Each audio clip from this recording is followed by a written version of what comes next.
será esto? ¿Una azalea? Sí, me parece que es una azalea. Bueno, algunos de los televidentes seguramente van a saber de qué se trata. Es hermosa. Por suerte nos tocó un día lindísimo para comenzar a trabajar con nuestro programa 27 minutos. 27 minutos en donde tratamos temas de interés para todos, como en el caso del turismo, la ecología, el medio ambiente. Gracias por traernos, Wolf. Acá tenemos a nuestro capitán, que ha tenido la gentileza de traernos a 20.000 kilómetros por hora por medio del delta, los canales del delta. Estamos en Carapachay, se llama esto, ¿no? Este canal, Carapachay. El kilómetro es 14, si mal no recuerdo. Y estamos en la casa de nuestro invitado de hoy, Hugo del Carril. Vamos a hablar en nuestro programa. Gracias, capitán Wolf, gracias, Julio y Adolfo, los cameraman que han tenido la gentileza de venir con nosotros a hacer nuestro programa de hoy aquí en este lugar paradisíaco, juntamente con la dirección de Roberto Butula. 27 minutos. Vamos a hablar de todos los temas, de ecología, de turismo y principalmente con la historia del papá, del dueño de casa que nos recibe hoy aquí en la isla, Hugo del Carril. En instantes, con 27 minutos, tratando los temas que a ustedes les interesan y a nosotros también. Y que gracias a ese periodo de 27 minutos, que no sabemos si es mucho o es poco, cada vez que digo 27 minutos me aparece la metáfora del vaso por la mitad. Si lo vemos medio lleno o lo vemos medio vacío. Nosotros tratamos de verlo siempre medio lleno. En instantes, entonces, 27 minutos para compartir con ustedes. ¿El cabildo y juramento es donde te bautizan? Sí, sí. La iglesia. Antes de llegar a cabildo, sí, la iglesia esa que es redonda. Sí, sí. Y tu padrino es Perón. Claro, digamos, simbólicamente. Simbólicamente sí. Que lo quería mucho a tu papá. Sí, era una amistad de muchos años, mucho tiempo, aparte de una amistad muy sincera. Sí. Incluso no se tuteaban. Ah, mira. Sí, sí, mi padre era una persona de no tutear y en general también. Y a mí me consta eso, porque tuve la suerte de trabajar con tu papá en la última etapa de él, cuando estaba en el local al lado de Caño 14. Sí, el cabaret en Playboy. Y claro, y vos sabés que pasaba algo curioso. ¿Por qué? Porque en Caño 14 y estaba Berlincheri, estaba María Graña, estaba Troilo, había figuras muy importantes. Y al lado estaba, pegado, en la puerta al lado estaba Hugo del Carril. Entonces, ¿qué hacía la dueña del boliche? Ponía la foto y grande Hugo del Carril. La gente venía a Caño 14 y cuando veía al lado, decía, no, entonces vamos acá, vamos a ver a Hugo. Era fantástico. Y se enojaba mucho el portero de Caño 14, que le decían gallina. Se enojaba muchísimo porque sí. Él decía que iban para Caño 14. Claro, porque el turismo, viste, los paquetes turísticos, era el templo, Caño 14 en ese momento era el templo. Sí, no, por supuesto, claro, en aquel momento era furioso. Iban todos ahí. Después, pero ¿qué pasa? Después los turistas no querían entrar en Caño 14. Querían ir al local de al lado, en donde estaba Hugo del Carril, tu papá. Bueno, y digamos, la anécdota que tengo es que estuve con él casi 2 años, estando con él allí, compartiendo la cocina, porque era muy humilde, muy querido, era muy respetuoso de la gente, y él iba a la cocina del bar para templar las guitarras y combinar con los guitarristas, que eran las guitarras argentinas. En ese momento, estaba... Vos serías adolescente en ese momento. Sí, década del 80 estamos hablando. Yo lo acompañaba. Estaba el polaco también al lado. Claro, yo lo acompañaba mucho porque, claro, era mi plena adolescencia y a mí me gustaba mucho el lugar donde él estaba trabajando por las chicas que estaban en el cabaret. Exactamente, sí, Así que yo me acuerdo mucho y muy bien de eso. Sí, vos sabés que era uno de los últimos cabarets que hubo, familiar, digamos, si se quiere, porque no tenían esa cosa sórdida que mucha gente iba al turismo. El cabaret de antes era otra cosa. Un cabaret muy respetuoso. Podía ir la familia, sí, exactamente, y allí iba la familia, había un show muy importante. Por supuesto. O sea, la figura era Hugo, y estaba Dani Martin, estaba, me acuerdo, Ruth Durante, a veces iba Néstor Fabián. En fin, estaba Raúl Show Moreno. También, claro. En el show. Era un show importante, con figuras. Claro está que la figura principal era Hugo, y recuerdo perfectamente que las admiradoras de él llegaban un poco más temprano y decían, ¿a qué hora actúa Hugo? Decían, ¿no? Y bueno, me llega a las 12. ¿Podemos esperarlo? Sí, cómo no. Y hacían toda una fila en la vereda, Sí.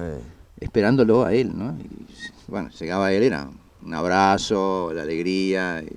Siempre recuerdo que llegaba muy bien vestido, impecablemente, ensayaba mucho, era muy profesional y se ponía un poco nervioso antes de empezar la función. Y yo una vez le pregunté, le digo, ¿por qué te pones tan nervioso? Yo, para mí, una figura impresionante, director de cine, cantor, autor. Y me decía, el día que no me pase esto, no vengo más. No, por supuesto, eso que es la sal. Es inevitable. Inevitable. Yo creo que yo tengo ¿Te pasa a vos 22 también? años de carrera y yo antes de subir al escenario estoy nervioso porque quiero que las cosas salgan como tienen que salir. ¿Qué fue lo que más te quedó de él, digamos? ¿Qué es lo que más has recibido de esa herencia tan importante que has rescatado y que has incorporado? Yo siempre digo que nosotros cuando somos chicos los consejos nos entran por una oreja y nos salen por la otra. Claro. Pero mentira, quedan. Sí. En algún momento de tu vida, Sí. cuando llegas a cierta edad, Sí. decís, a ver, tengo que hacer tal cosa. Vas a buscar y en la memoria. Sin querer cae el consejo de papá o cae el consejo de mamá y dice, acá está la solución. Sí, es muy cierto. Y agarrás el consejo y lo pones en práctica y las cosas generalmente te van bien. Sí. Pierrot le decían a él, ¿no? Y Alejo Pacheco Ramos era el otro seudónimo que tenía. Padre se llama Piero Bruno Hugo. El primer nombre es Piero, pero como a mi papá lo cría una familia francesa de apellido Fauré, y el jefe de familia, mi padre le decía Papá François, a las hijas de Papá François, que era Fernanda y Marie, hablaban muy poco castellano, entonces cuando lo llamaban, en vez de decirle Piero, decían Pierrot. Ah, claro. Entonces le queda el Pierrot. Sí. Entonces todos los amigos y la familia de él después lo empiezan a llamar Pierrot y le quedó con eso. Y el seudónimo ese de Alejo Pacheco Ramos, él ya lo toma, pero cuando él ya era conocido como Hugo del Carril, pero simplemente para ser guionista de las películas que él iba a filmar. ¿Cuándo es el que digamos que Hugo tiene fama y se populariza su nombre? ¿En qué momento? Bueno, sí, Acuña es el que que tenía un famoso radioteatro. Claro, Acuña es el que más materialmente le obliga a cambiarse el nombre. Tiene una influencia claro. Sobre él. ¿Qué pasa? Después de fallecido Gardel, estaban buscando todos los empresarios, productores, y más que nadie Homero, también estaban buscando un sucesor de Gardel. Un reemplazo, claro. Quedó un vacío. Lo escuchan cantar y lo citan. Y le hacen hacer una prueba cinematográfica. A los 2 o 3 días le muestran la filmación y dicen, ¿cómo te ves? Sí. Dice, muy flaco. Dice, mi papá en ese momento vivía en una pensión. Sí. Entonces le dice, Manuel Romero le dice, bueno, vas a tener que engordar.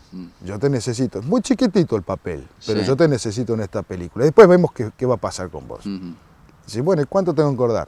Y dicen, viéndote, y unos 10 kilitos. Entonces mi padre se pasó 15 días, 20 días a mate cocido con pan, que era lo más económico, y él pensaba, bueno, me voy a embuchar con pan claro, más o menos. Como para los pollos y voy a engordar. Y engordó un poquito, pero así todo se lo ve en la filmación bastante flaco. Sí. Que es Los muchachos de antes no usaban gomina, donde él canta el tango Tiempos Viejos, que se lo ve un flash, nada más, ¿no? Y de ahí es el comienzo. Comienza a arrancar, ya después empieza con Tres anclavos en París. Y la cabalgata del circo. No, eso es posterior. Es en el 45. ¿no? Eso es posterior, pero comienza con Tres anclavos en París, La vida de Carlos Gardel, que eso lo lleva lo catapultó para arriba inmediatamente. Después, bueno, comienzan otros films como Pobre mi madre querida. Madre Selva. Madre Selva, sí, fueron películas en esa época que eran muy prestigiosas y marcaron de alta taquilla. Claro. Sí, claro. Que además había una gran, digamos, una gran relación con el cine mexicano. Sí. un intercambio en la década del 40 con el cine mexicano. Sí, ¿no? seguro, con seguro. las películas de María Félix, Jorge Negrete, claro. Cantinflas, Aceves Mejía, sí. Que también Sandrini tuvo también claro. gran popularidad en México. Bueno, Sandrini en esa época fue el actor mejor pago, después venía mi papá. Pero en esa época Sandrini era taquilla segura. Sí, sí. Decía Tita Merelo que trabajar con tu papá no era fácil, porque ella había trabajado con él y sabía que era muy exigente. Porque ella, no, trabajar con Hugo, fenómeno. No, guarda, hay que trabajar con Hugo. Sí, no, lo que pasa que lo que decía Tita en parte tenía razón. Lo que pasa que mi padre sí era muy exigente, pero a la vez era muy bromista. Y Tita era una mujer muy exigente y para nada bromista. Claro, entonces por eso a veces venían los encontronazos. Había chispazos ahí. Claro, incluso una vez en una oportunidad Tita quiso dejar la compañía teatral por una broma que le hizo mi papá. Mira. Mi papá, claro, mi padre y ella tenían una escena en el teatro que venían discutiendo a la habitación, tenían que acostarse en la cama, uno en pijama y la otra en salto de cama y esas cosas, tenían que meterse dentro de la cama y seguir la discusión dentro de la cama. Y mi padre le cosió la cama a ella, entonces ya no podía abrirla. Y hubo una discusión, un lío bárbaro, casi abandona la compañía. Se enojó, claro, se enojó. Sí, muy cabrera. No tomó la broma como correspondía, claro. Bueno, y ahora me podías contar, porque el programa se llama 27 minutos, nos quedan menos. Sí. Pero me podés contar esto de la cabalgata del circo, porque ahí es cuando le da un beso a Eva Perón, ¿no? Sí. Que fue famoso. Sí. Bueno, enseguida volvemos. Son 27 minutos, ahora quedan menos. Ya volvemos.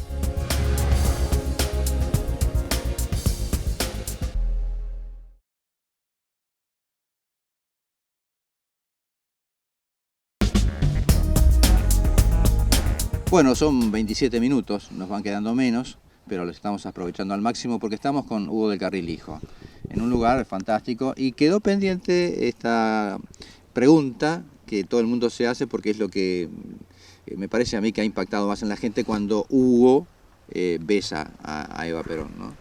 En la película La cabalgata del circo. Los besos que se producían en aquella época son besos de ficción total. No son como ahora que dicen son un beso de ficción, pero vos los ves y decís, no, bacana, eso es de verdad. No, en aquel momento los besos eran de ficción. Si bien hay un acercamiento importante, nunca se tocan los labios.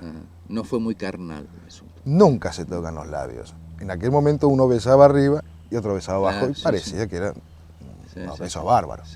Pero sí, impactó, no en ese momento, sino después dice, pero ¿cómo? A Evita le dijeron de todo cuando decían como una actriz con el coronel, que esto, y ahora que está en la primera dama.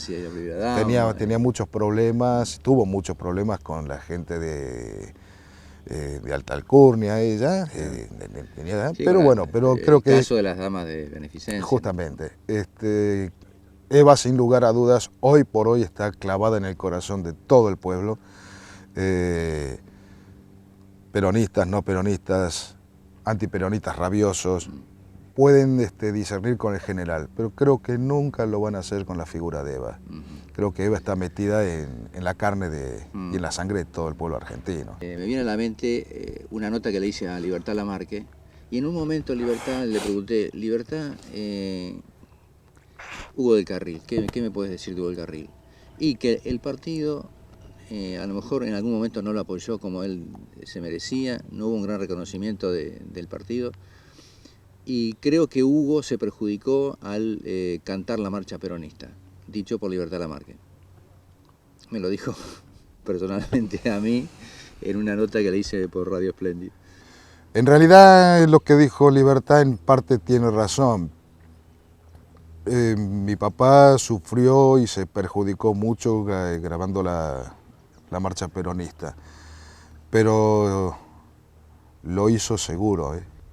Estaba convencido que tenía que hacerlo. Completamente seguro, por eso se entregó con alma y vida al proyecto del general, y ante un pedido de él, mi padre no dudó ni un instante, tomó lo que tenía que tomar, corrigió lo que tuvo que corregir de la letra que muchas... ¿Corrigió la letra? Sí. Cambia fragmentos musicales, porque los fragmentos musicales que venían, la cuadratura musical que tenía, la habían tomado aparentemente de una canción de Los Gráficos, y otros decían que era de unos cantos muy antiguos del barrio de La Boca.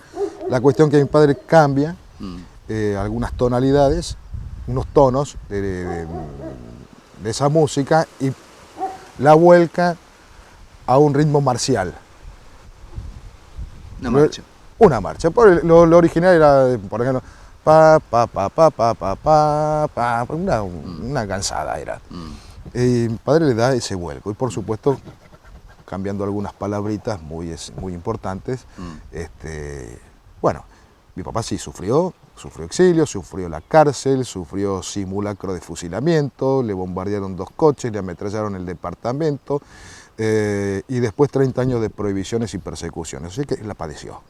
En ese aspecto, Libertad tiene la razón, pero si mi padre no hubiese grabado la marcha peronista, yo estoy totalmente convencido de que hubiese seguido siendo Hugo del Carril, pero como artista y director, y como cantor. Sí. Pero hoy, sí, después de 21 años desaparecido, él sigue siendo artista, sigue siendo director, sigue siendo cantor, y sigue siendo, y es, la persona que luchó por sus ideales y porque estaba convencido con un proyecto que tenía el general Perón, y en el momento que lo estaban